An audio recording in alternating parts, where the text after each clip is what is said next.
mulai.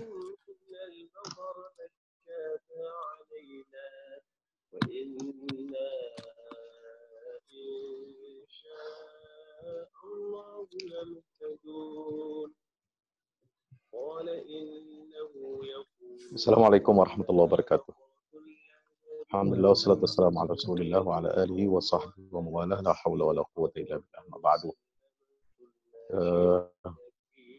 Mari kita pertama-tama memanjatkan puji syukur kehadirat Allah Subhanahu wa taala pada kesempatan sore hari ini ya, dengan waktu yang terbatas. Kita mohon dan berdoa kepada Allah Subhanahu wa taala agar senantiasa kita semuanya diberikan karunia kesehatan. Ya, sehat, terutama sehat iman kita. Sebab keimanan ini merupakan kunci dan pangkal, terutama sehat hati. Karena hati kita ini yang akan menentukan baik dan buruknya, ya, serta menentukan akan menguatkan atau tidak, atau bahkan melemahkan imunitas tubuh kita. Ya. Kita mohon pada Allah Subhanahu wa taala agar senantiasa dikuatkan iman dan Islam kita. Amin. Dalam keadaan apapun, dalam situasi apapun, ya, kita mudah-mudahan senantiasa diberikan taufik dan hidayah oleh Allah Subhanahu wa taala. Salawat dan salam tak lupa kita sampaikan kepada junjungan kita baginda Rasulullah Muhammad sallallahu alaihi wasallam, serta seluruh keluarga, para sahabatnya, dan mudah-mudahan tercurah limpahkan untuk kita semua pengikutnya hingga yaumil qiyamah. Amin. Bapak Ibu yang dirahmati Allah Subhanahu wa taala, hari pertama Ramadan kita merasakan ada sedikit perbedaan. Tetapi sesungguhnya perbedaan kita tahun ini dengan tahun sebelumnya justru perbedaan yang sangat besar hikmahnya, manfaatnya, terutama bagi kita. Ya, jangan dikira musibah, bencana ini sesuatu yang buruk buat kita. Tidak. Allah Subhanahu wa taala berfirman, "Asa an takrahu syai'an wa huwa khairul lakum wa asa an tuhibbu syai'an wa huwa syarrul lakum." Dalam surah Al-Baqarah ayat 165 Allah mengatakan, bisa jadi kamu membenci sesuatu, tetapi justru itu membawa kebaikan untuk kamu.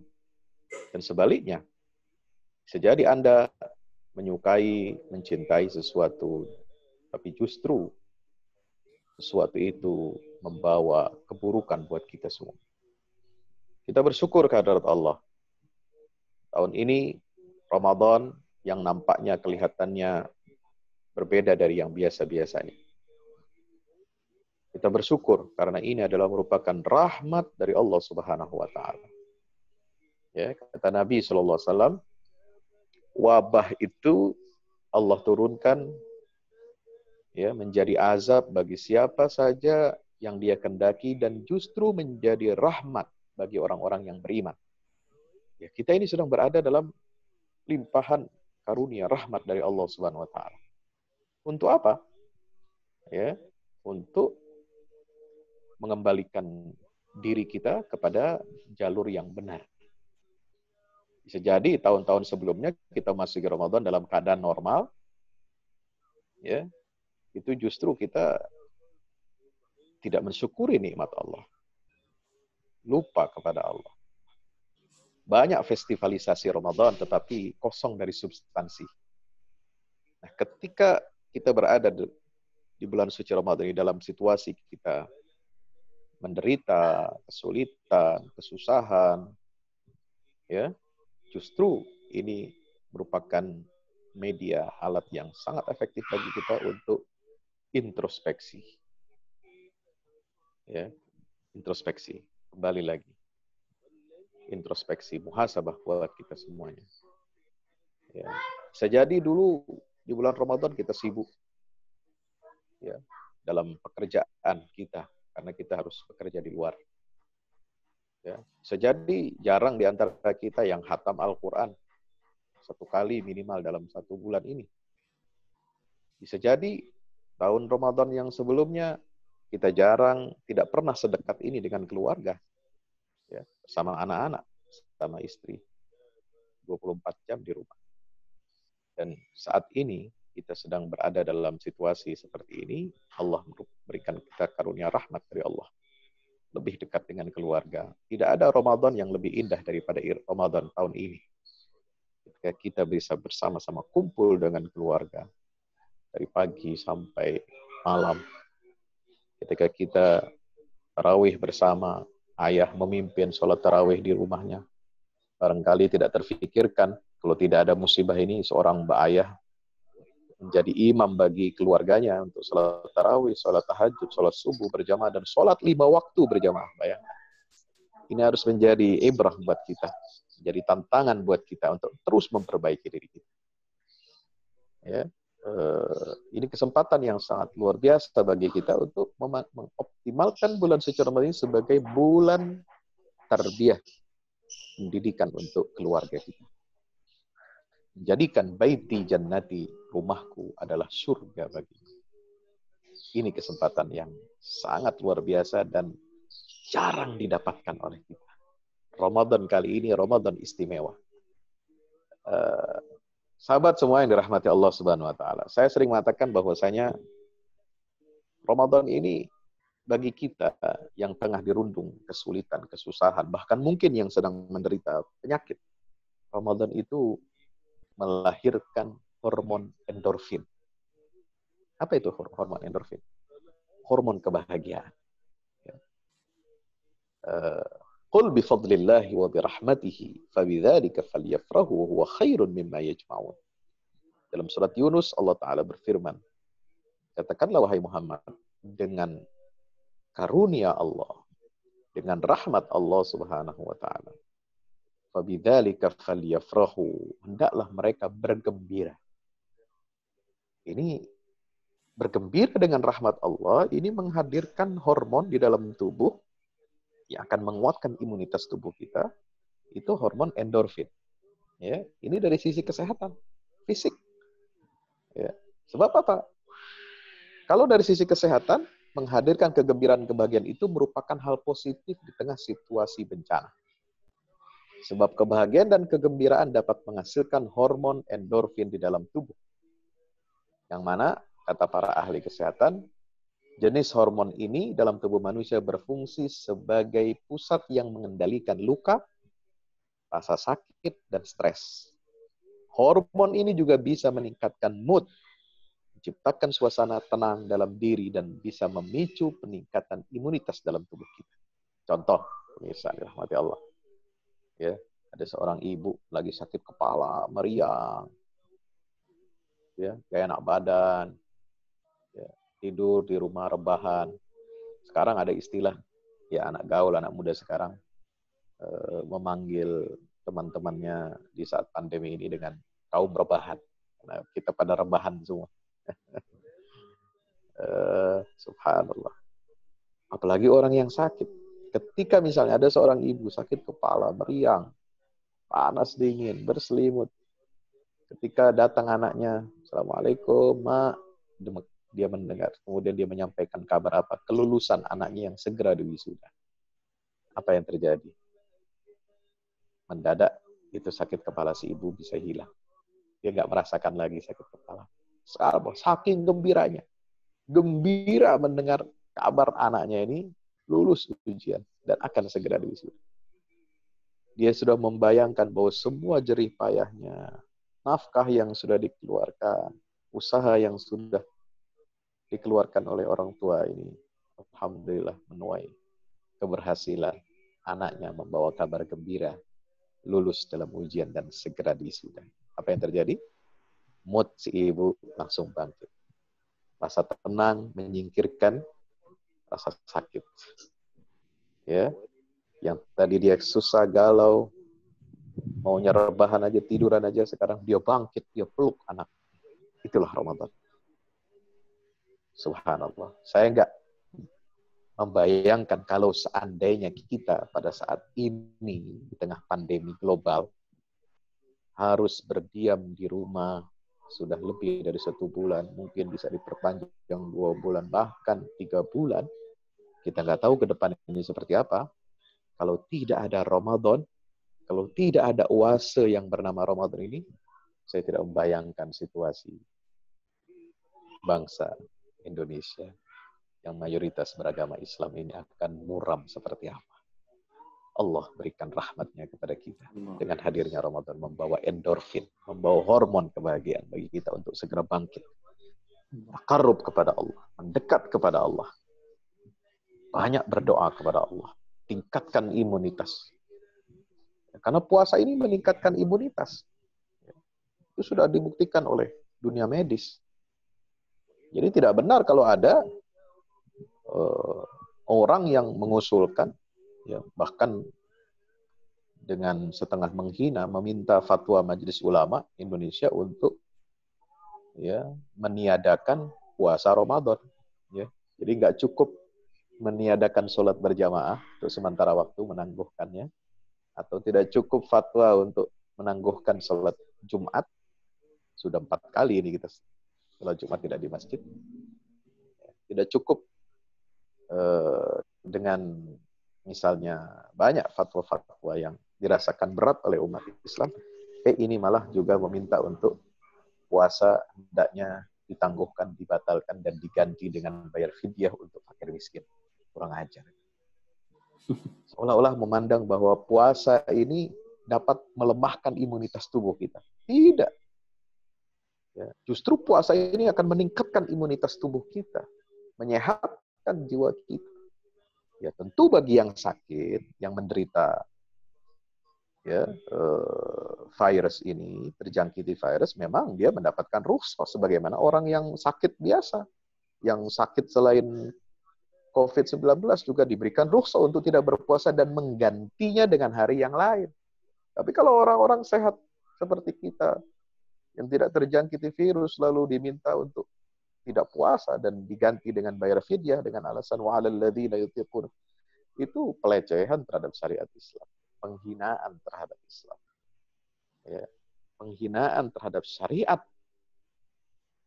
Kewajiban ibadah puasa di bulan suci Ramadan, seolah-olah ibadah ini akan melemahkan imunitas tubuh manusia. Nauzubillah, nauzubillah. Ya. Saudaraku yang dirahmati Allah Subhanahu wa taala. Ada apa dengan Ramadan? Kenapa Ramadan ini membawa hormon kebahagiaan?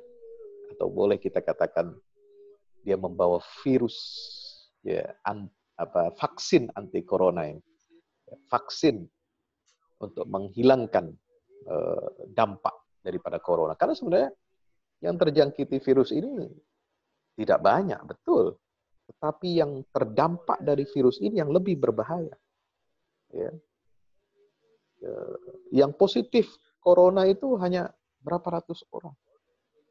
Ya, belum sampai 1.000 dari 200, betul 270 juta rakyat Indonesia. Sedikit memang jumlahnya, tetapi, ya, virus ini menyebabkan apa? Krisis, bukan hanya krisis kesehatan, ekonomi, sosial.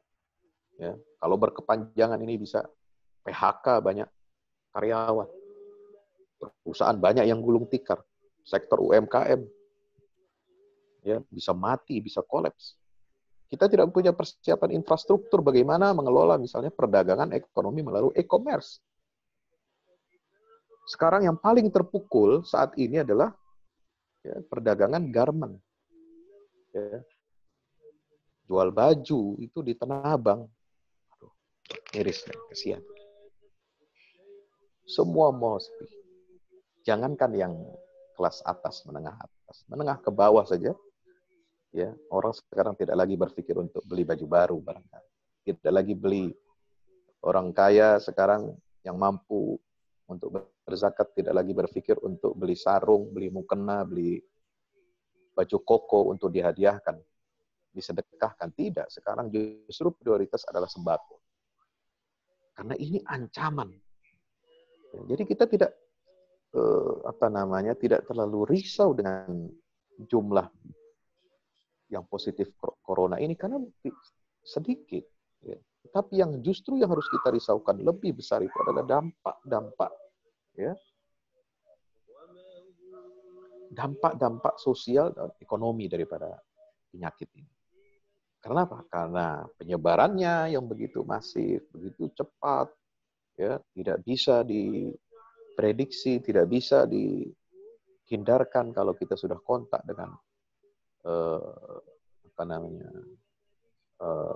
orang yang membawa atau menularkan virus itu. Subhanallah. Nah, kenapa Ramadan membawa hormon kebahagiaan buat kita? Karena Allah Subhanahu wa taala mewajibkan kita ibadah puasa ini di bulan suci Ramadan, ya. Itu sebenarnya adalah dalam rangka kita mensyukuri nikmat turunnya Al-Qur'an. Al-Qur'an itu ketika diturunkan oleh Allah Subhanahu wa taala, sejak awal diturunkan, ya, di malam Lailatul Qadar, atau yang dikatakan ulama itu tanggal 17 Ramadan, atau banyak versi di antara 21 Ramadan, ada yang mengatakan 27 Ramadan dan sebagainya. Al-Quran sejak diturunkan sampai hari kiamat, Allah telah menegaskan di dalam surah Al-Isra ayat 82, wa nunazzilu minal Qur'ani ma huwa shifaa'un wa rahmatun lil mu'minin wa la yaziduz zalimina illa khasara. Kami akan terus-menerus nunazzil. Ya, bukan hanya sudah menurunkan, tapi terus-menerus apa? Al-Quran memang sudah selesai. Wahyunya sudah turun, sudah final. Sudah komplit. Isinya 30 juz, 114 surat, 6.236 ayat. Sudah komplit. Sudah. Tidak ada yang turun lagi yang wahyu yang baru. Tetapi Allah mengatakan, wa nunazzilu minal Qur'an. Dari Al-Quran itu kami akan terus-menerus memproduksi, menurunkan dari Al-Quran itu ma huwa syifaa'un wa rahmatun. Sesuatu yang bisa menjadi obat dan menjadi rahmat bagi orang-orang yang beriman. Subhanallah. Ini yang kita butuhkan.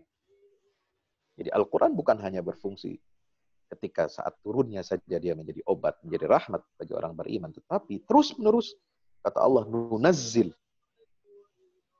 Kami akan terus-menerus menurunkan obat dan rahmat bagi orang-orang beriman. Tetapi tentu dikaitkan dengan apa? Ada syaratnya. Ini ta'liq bisyart, yaitu minal Qur'an. Apabila kita berinteraksi dengan Al-Quran dengan baik dan benar, apabila kita menyambut turunnya Al-Quran ini dengan pola kehidupan yang sesuai dengan apa yang ditunjukkan oleh Allah dalam Al-Quran, maka pasti Al-Quran akan membawa dan menghadirkan obat penawar bagi kita. Menjadi rahmat bagi kita.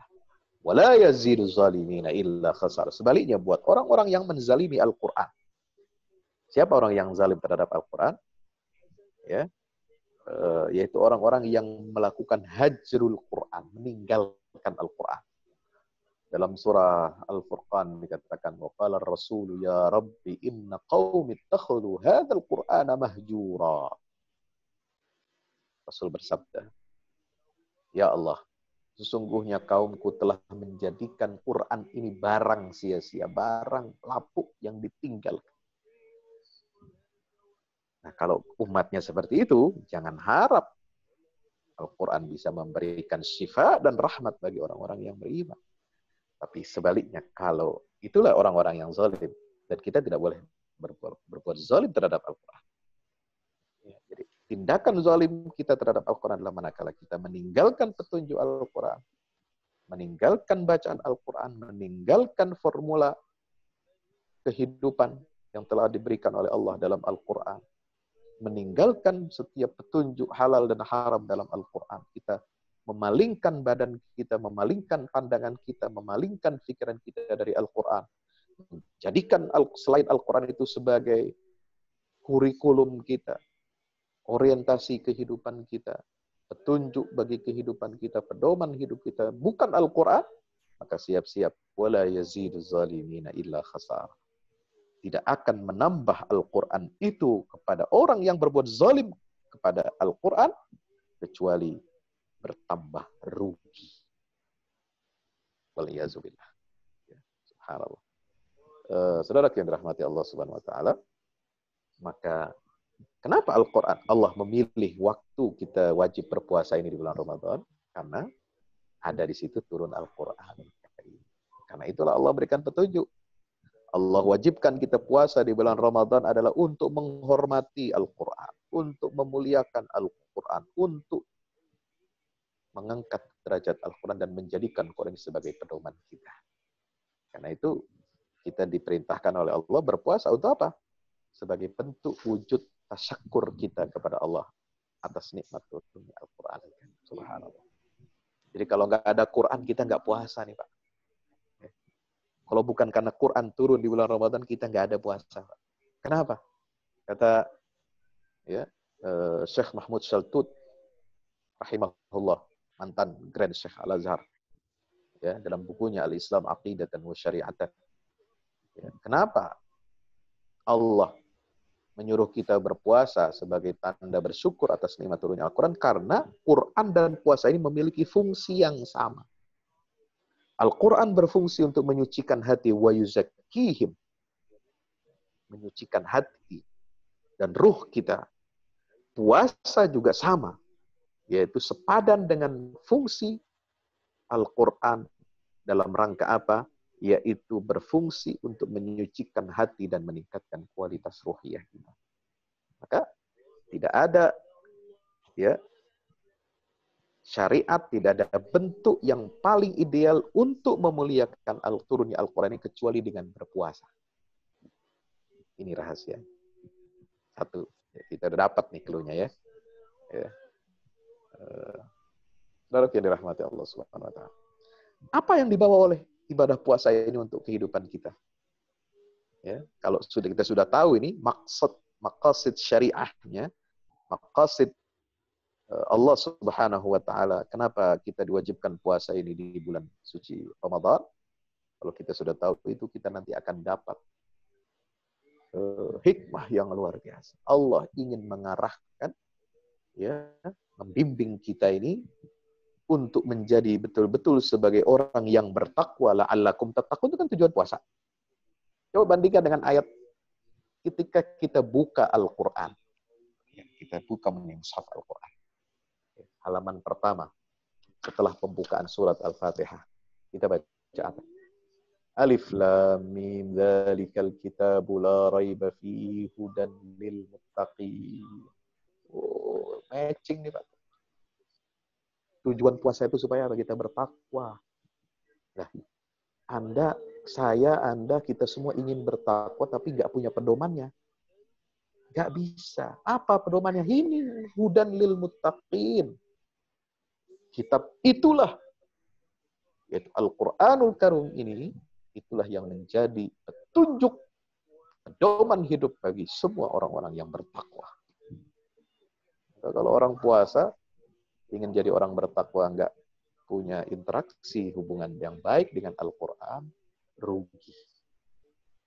Ya. Kam min sha'imin, kata Rasulullah SAW. Laisa lahu min siyamihi illal ju' wal 'atash. Banyak orang puasa, ya, tiap hari dengar ceramah, ya, kultum, tujuan puasa adalah supaya kita bertakwa. Iya, dengar doang. Ya, masuk telinga kanan, keluar telinga kiri, dengar doang. Tapi nggak dikupas apa itu Al-Quran. Rugi kita. Rugi. Banyak seringkali Ramadan hanya jadi festival. Ini sekarang ini beruntung nih kita. Tidak ada festival bulan Ramadan.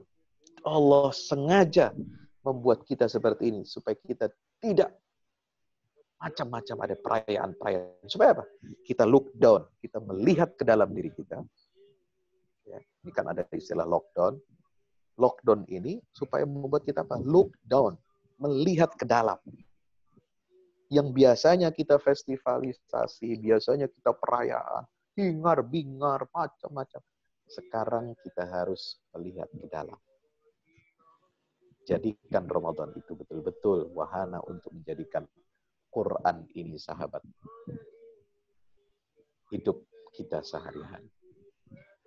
Subhanallah. Ya. Kenapa? Karena puasa itu, ya, kita hanya diajarkan misalnya dalam bab fikih, menahan diri dari makan, minum, hubungan seksual, hubungan biologis suami istri dari pagi waktu fajar sampai terbenamnya matahari. Ya, itu betul baru memenuhi syarat sahnya puasa. Ya. Ada yang kurang masih. Dia mesti ada apa? definisi itu dengan harus ditekankan, yaitu apa? Dengan puasa bertujuan mencari keridhaan Allah, untuk mempersiapkan jiwa meraih ketakwaan. 2. Yang ketiga, menanamkan akhlak muraqabatullah. Ya. 3. Ya kan? 1, cari ridha Allah. Imanan wahtisaban. Yang kedua, menyiapkan jiwa kita meraih ketakwaan. La'allakum tattaqun. Yang ketiga, menanamkan akhlak muraqabatullah. Supaya apa? Supaya kita mampu meninggalkan semua apa yang diharamkan oleh Allah. Ya, ini puasa unik, Pak ya. Nggak puasa wajib, nggak puasa sunnah, sama ini substansinya. Kita meninggalkan sesuatu yang halal. Makan, minum halal nggak? Halal. Istri sendiri halal tidak? Halal. Tapi kenapa kita bisa tinggalkan itu perbuatan halal dari pagi sampai sore? Apa tujuan? Apakah cuma untuk berlapar-lapar, berlelah-lelah, berletih-letih? Kalau kita cuma dapat itu, rugi. Kita nggak sampai kepada tujuan. Apa di balik itu? Yaitu tujuannya adalah supaya kita mampu dan sanggup meninggalkan semua perbuatan yang diharamkan oleh Allah. Yang halal aja bisa kita tinggalkan, apalagi yang haram. Mestinya lebih bisa. Itu Allah mengajarkan. Ya. Jadi jangan hanya sekedar menahan diri, lapar, haus, ya, kemudian hubungan biologis. Kalau itu saja dimaknai puasa, maka itu artinya kita menyakiti diri namanya. Kalau bukan karena Allah, kalau bukan karena untuk meraih ketakwaan, kalau bukan karena untuk menanamkan muraqabatullah, agar kita bisa menjauhi perbuatan yang haram, dan perbuatan keji dan mungkar termasuk di situ di dalamnya. Ya Allah, puasa ini betul-betul meletihkan dan bikin kita capek. Tapi bukan itu tujuan Allah mewajibkan kita puasa supaya kita letih, capek, menyiksa diri kita. Bukan. Tapi tujuannya adalah mendidik setiap hamba Allah agar dia sanggup menahan diri, bersabar untuk tidak bermaksiat, melanggar apa yang diharamkan oleh Allah Subhanahu wa Ta'ala. Itu tujuan. Ya. Kalau kita lihat, ya, 5 dimensi, saya menyebutnya ada 5 dimensi. Ya, ada 5 dimensi. Apa 5 dimensi puasa itu? Waktunya masih ada nggak? Saya share ya. Dokumen. Oke.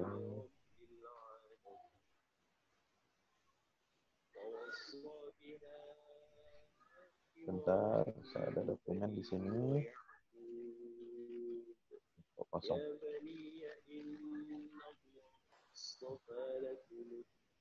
فلا تموتن إلا وأنتم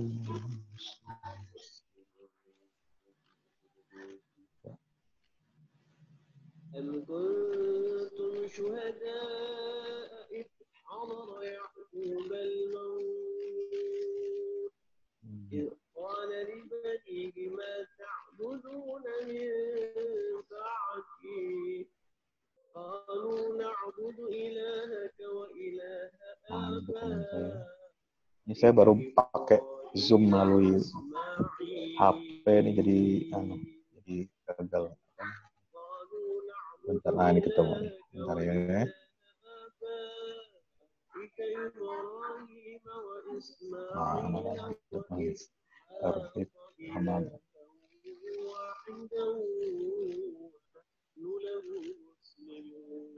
Ya, ini kelihatan Pak ya, jemaah sekalian. Nampak? Ya, kelihatan ya, ini. Nah ini. Jadi ada 5 dimensi Ramadan yang ingin saya sampaikan di sini karena waktu kita singkat, 4:30 saya harus selesai ya. Jadi yang pertama, dimensi Ramadan ini adalah ya mengajarkan kita untuk apa? Merdeka. Merdeka dari apa? Cinta dunia. Kita harus punya sikap zuhud terhadap dunia. Coba bayangkan. Makanan di depan kita, kesenangan di depan kita, kita tahan, kita jauh. Ya, ini puasa ini mengajarkan apa? Kita ini zuhud terhadap dunia. Ya, dalam rangka apa? Dalam rangka kita mencari ridhonya Allah Subhanahu wa taala. Makanya wajar kalau Allah mengatakan dalam hadis qudsi, kullu amal ibni adama illa lahu. Kullu amal ibni adama lahu illa siyam atau illa shaum fa innahu li wa ana ajzi bihi. Semua perbuatan anak Adam itu akan kembali kepada dirinya. Manfaatnya untuk dia. Illa shaum, kecuali puasa. Fa innahu li, kata Allah. Karena puasa itu dilakukan hanya untuk aku. Keikhlasannya ada di dalam ibadah puasa itu. Coba kalau kita sholat, bisa dilihat orang, bisa riya. Ya, sholat, kalau lagi ada maunya, ya, apalagi ada calon mertua, sholat berjamaah, kita mimpin jadi imam, ya, baca suratnya panjang-panjang. Ya, mungkin bukan hanya baca surat yang panjang-panjang dibaca. Mungkin dia lupa juga, dia baca hadis juga, hadis arba'in. Ya, dibaca dalam sholat, kan lucu jadinya. Ya, kan? Itu kenapa? Karena riya. Orang zakat, bayar zakat, bisa riya? Oh bisa, sangat bisa. Ya, sangat bisa. Apakah tujuan kita menampakkan amal kita, perbuatan kita, zakat kita, sedekah kita, ya, itu tujuannya untuk mendorong orang atau kita riya, itu beda-beda tipis. Gitu. Ya. Kalau haji umroh, oh bisa dilihat. Masuk Masjidil Haram, bukannya langsung meneteskan air mata, ya, menghadap Ka'bah, berdoa kepada Allah, tawaf, khusyuk, masuk dalam Ka'bah sekarang semua, hampir semua. Nggak jamaah haji, nggak ada umroh. Semua pada selfie di depan Ka'bah. Nah, kirim status. Pengen dilihat. Subhanallah. Mohon maaf. Ini penyakit kita. Tapi puasa, siapa yang bisa? Yang bisa foto niat kita dalam hati. Ini gue sedang puasa. Ini buktinya badan gue beratnya turun. Ya, nggak ada. Nggak ada orang mamerin puasa. Betul, mungkin kita melihat dia sahur, melihat dia buka puasa, tapi belum tentu di mana siang hari dia berada. Apakah dia makan, apakah dia buka atau tidak, kita nggak tahu. Allah alam. Itu semua rahasia dia dengan Allah Subhanahu wa taala. Itulah puasa. Makanya Nabi mengatakan zuhud kepada dunia ini penting. Pernah Nabi lewat di pasar, ya, menyaksikan banyak orang sedang sibuk dengan transaksi bisnis, transaksi dunia, ya. Subhanallah. Kata Nabi, beliau memecah keheningan. Ya, memecah keheningan. Beliau di situ ambil, ternyata ada bangkai. Ada bangkai kambing kecil, anak kambing kecil. Ya, udah mati. Udah jadi bangkai. Kupingnya kecil lagi, ada cacatnya. Maka diangkat oleh Rasulullah bangkai ini. Wahai, ya, orang-orang yang di pasar ini, siapa di antara kalian yang mau beli daging bangkai ini? 1 dirham. 1 dirham aja. Orang-orang di pasar pada kaget. Ya Rasulullah, yang benar aja teh. Ya, kalau bahasa gaulnya. Yang benar aja. Mau jual ini bangkai seharga 1 dirham. Ya. Dia udah mati. Ya. Nggak ada gunanya lagi, mau dibeli buat apa? Subhanallah. Ya. Oke, kalau gitu, kalau kalian nggak ada yang mau beli 1 dirham nih, saya hadiahkan gratis buat siapa yang mau ambil ini bangkai. Ada nggak? Kagak ada juga. Ya Rasulullah, ini bangkai, ya, udah mati, nggak ada manfaatnya, ada cacatnya juga. Ya. Ini kalau hidup ada cacatnya aja, ya, orang Arab itu kan punya sifat egonya tinggi. Kalau beli barang benda cacat atau binatang cacat, dia malunya minta ampun. Itu aib. Masa kita dikasih gratis beginian? Kagak mau. Ya. Itulah kata Rasulullah SAW, wallahi inna dunya la-ahwan 'ala Allahi min hadihi.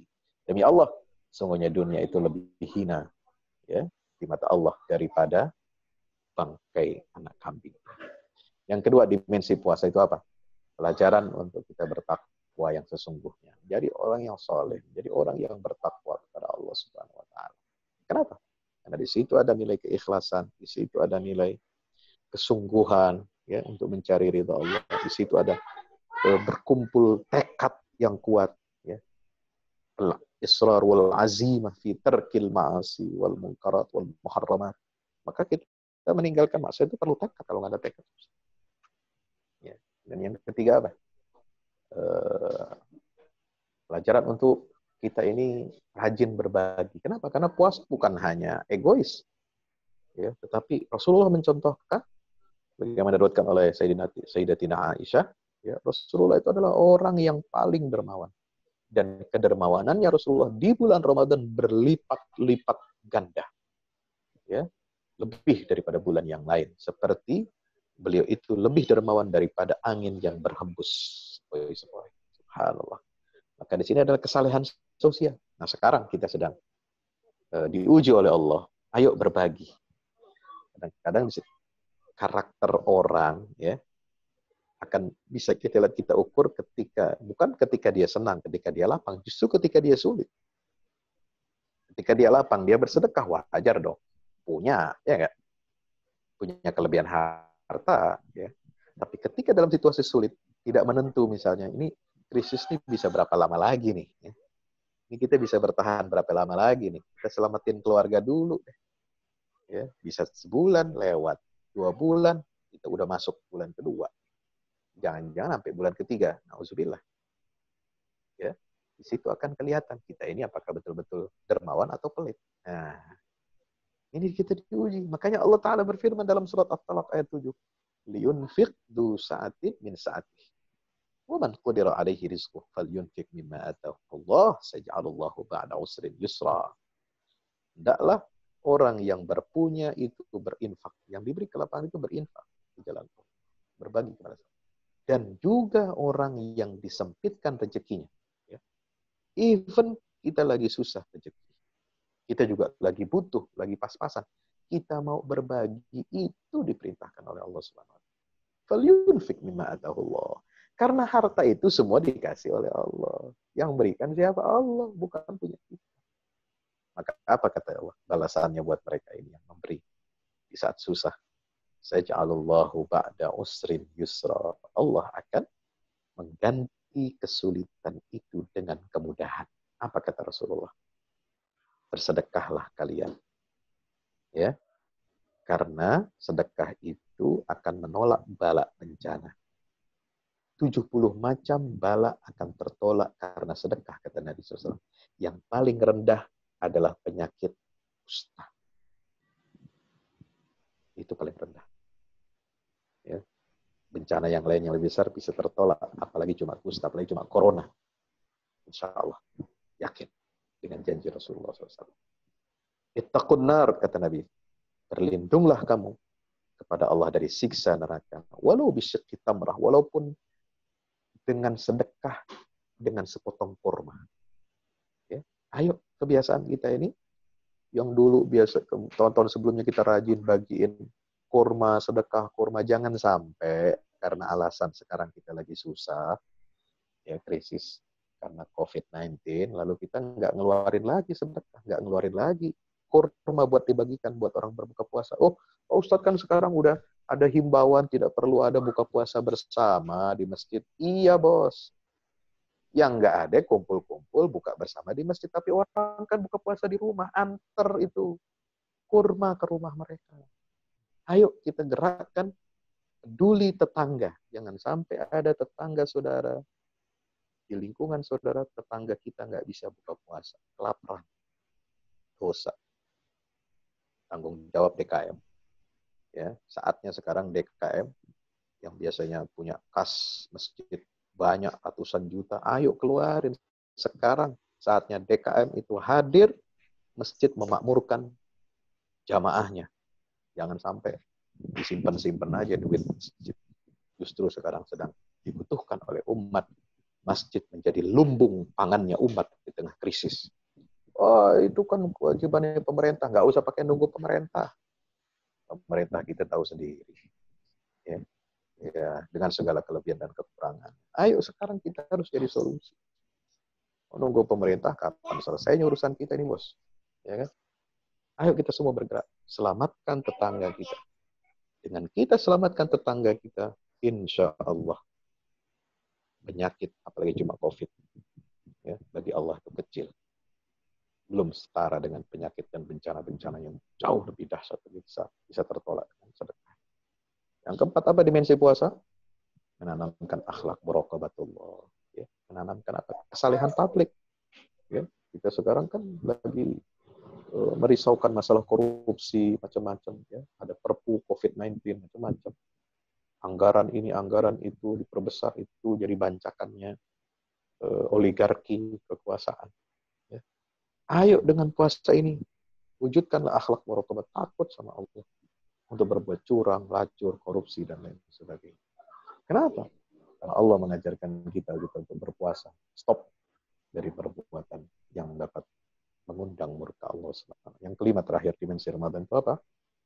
Yaitu Ramadan dengan turunnya Al-Quran ini hendak mentransformasi kehidupan kita dari sistem kehidupan ala jahiliyah, ya, kepada kehidupan yang berbasis syariat Islam. Ya. Al-Quran turun ini bukan hampa, bukan sia-sia. Bukan cuma sekedar turun. Ya, bukan cuma sekedar ngeramein. Ya. Quran itu turun punya misi, punya tujuan, punya risalah. Ya. Untuk apa? Mengentaskan manusia dari kegelapan kepada cahaya. Alif Lam Ra. Kitabun anzalnahu ilaika litukhrijan nas minaz zulumati ilan nur. Di dalam surat Al-Maidah dikatakan, yahdi bihillahu man ittaba'a ridwanahu subulas salam wa yukhrijuhum minaz zulumati ilan nuri bi'izni rabbihim wa yahdihim ila siratil aziz. Ya, jadi ini fungsi Al-Quran mentransformasi dari adat, tradisi, kebiasaan jahiliyah, sistem ekonomi jahiliyah, sistem sosial jahiliyah, perbudakan jahiliyah, ya, cara berpakaian jahiliyah. Cara berpakaian jahiliyah itu gimana?